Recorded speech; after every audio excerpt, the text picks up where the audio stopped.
বনলতা কথা হয়ো না গো কুণ্ঠিতা।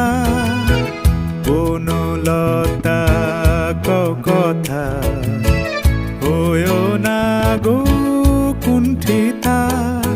একটি কথাই শুনবো বলে তাই তো কাছে এসেছি। বলবে কি গো আমিও তো তোমায় ভালোবেসেছি। একটি কথাই শুনবো বলে তাই তো কাছে